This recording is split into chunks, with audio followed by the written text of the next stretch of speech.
Hello and good afternoon to UPSC Fever's chapter number 14 of the India Yearbook series, and this chapter is on Indian industry. So this chapter covers delimitation commission, labor reforms, mass communications, and sports and youth affairs. The first topic is on delimitation. So delimitation consists of readjustment of Lok Sabha and Assembly constituencies, which is needed to ensure that all votes have equal weights. The current delimitation is based on 2001 census and is conducted after a period of 35 years. The government, as per its population policy, has put a freeze on delimitations up to the year 2026 to ensure that states pursue aggressively the population stabilization measures.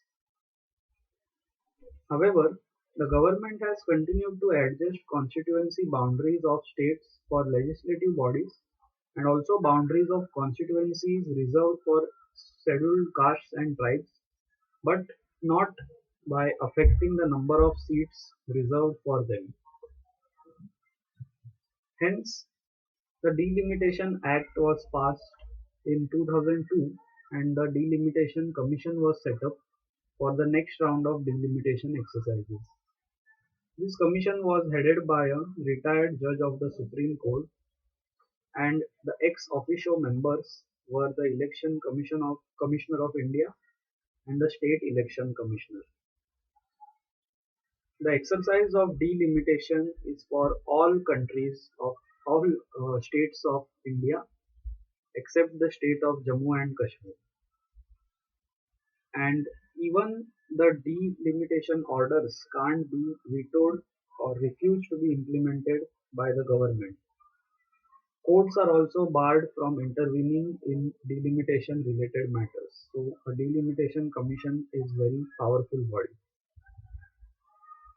This was all about the delimitation exercises. Moving on, our next report is on labor reforms.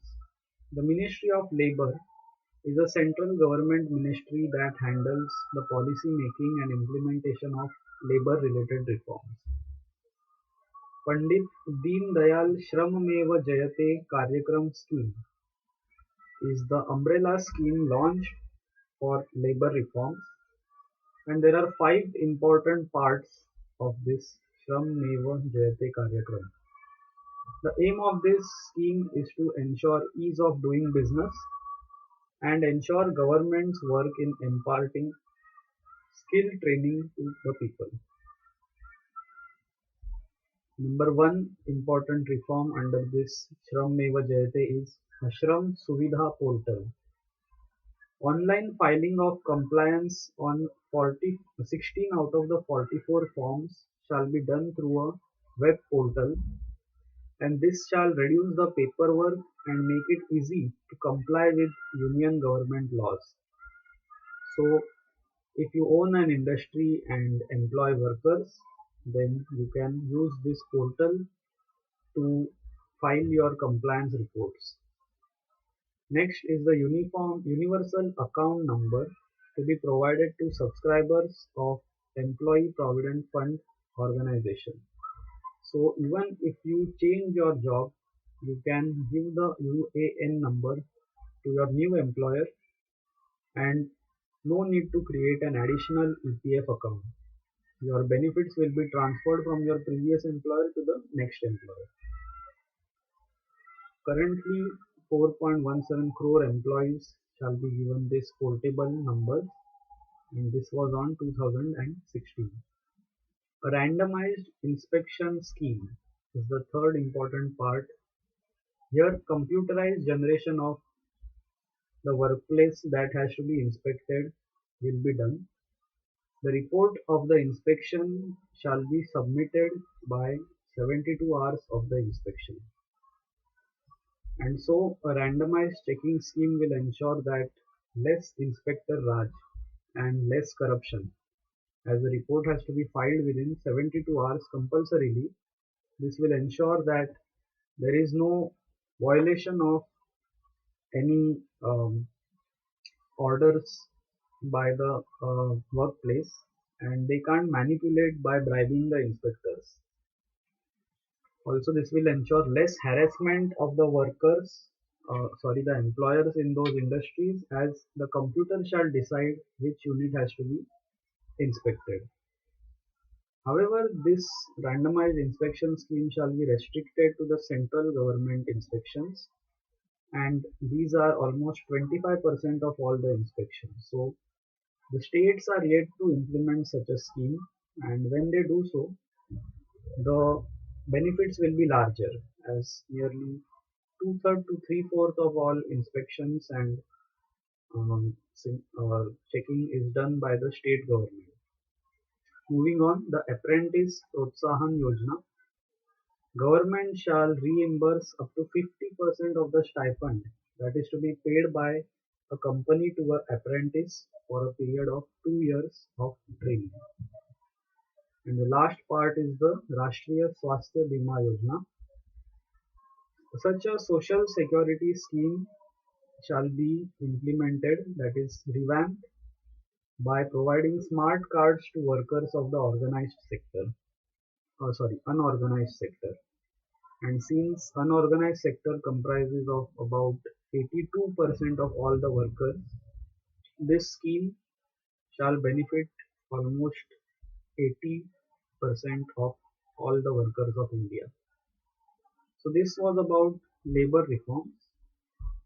The next part is on communication, and the main organization for the Broadcasting Corporation of India was set up in 1997 and named Prasar Bharati. It has two wings. One is the All India Radio, which is the radio wing, and the television wing is the Doordarshan.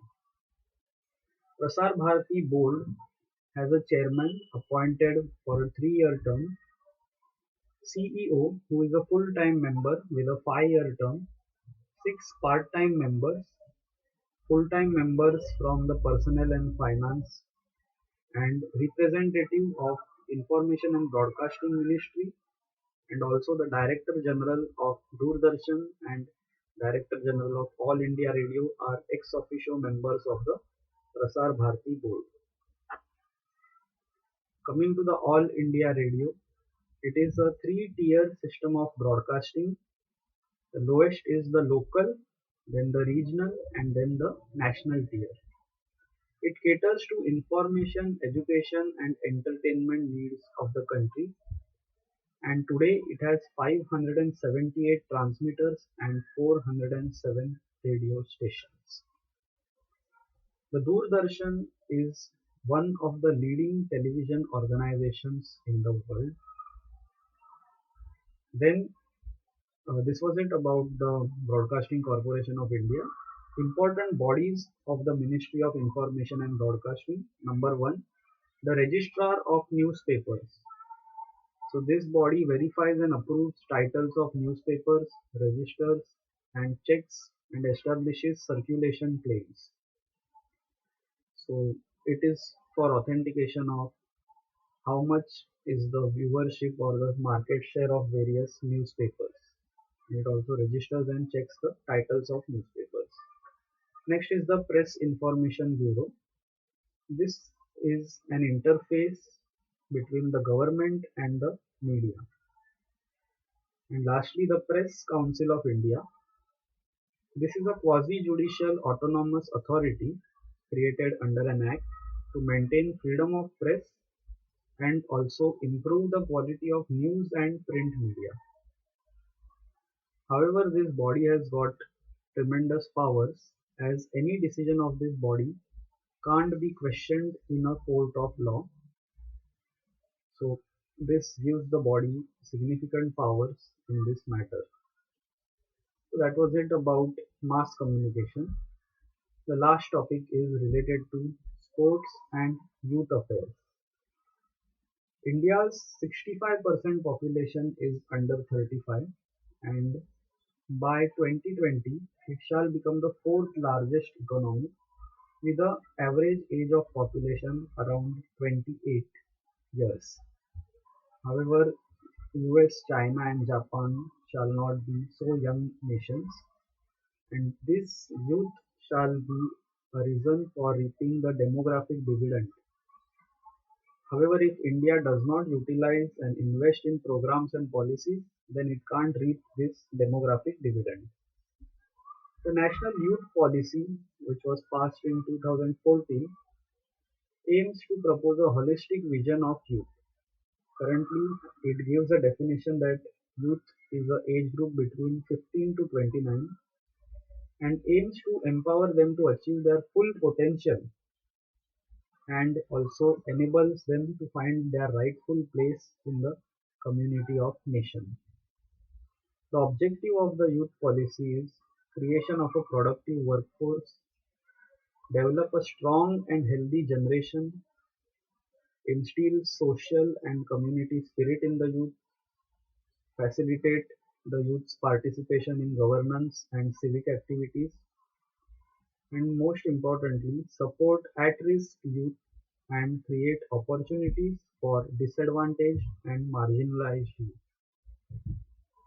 The last part now is the sports awards in India. Rajiv Gandhi Khel Ratna is the highest award. It is given to outstanding sports person and carries a cash prize of 7.5 lakh rupees. The Arjuna Award is only 15 awards are given every year to sportspersons who show great achievements in the preceding 4 years at the international stage and also outstanding work in the current year.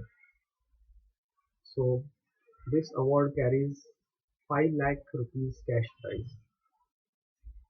The Dhyan Chand Award is for lifetime achievement in sports and games. And finally, for coaches, the Dronacharya Award. This is awarded even for foreigner coaches and it is given to the coaches who have trained teams enabling them to win awards at international stage.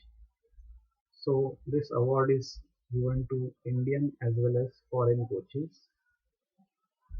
That was it about the sports related affairs, and this ends the chapter number 14. If you are confident now, you can attempt our quiz, and if you get more than 80% marks, you can move on to the next chapter. Don't forget to like, share and follow or subscribe to our YouTube channel and give your comments on and feedback on this video series. Best of luck for your exams. Thank you.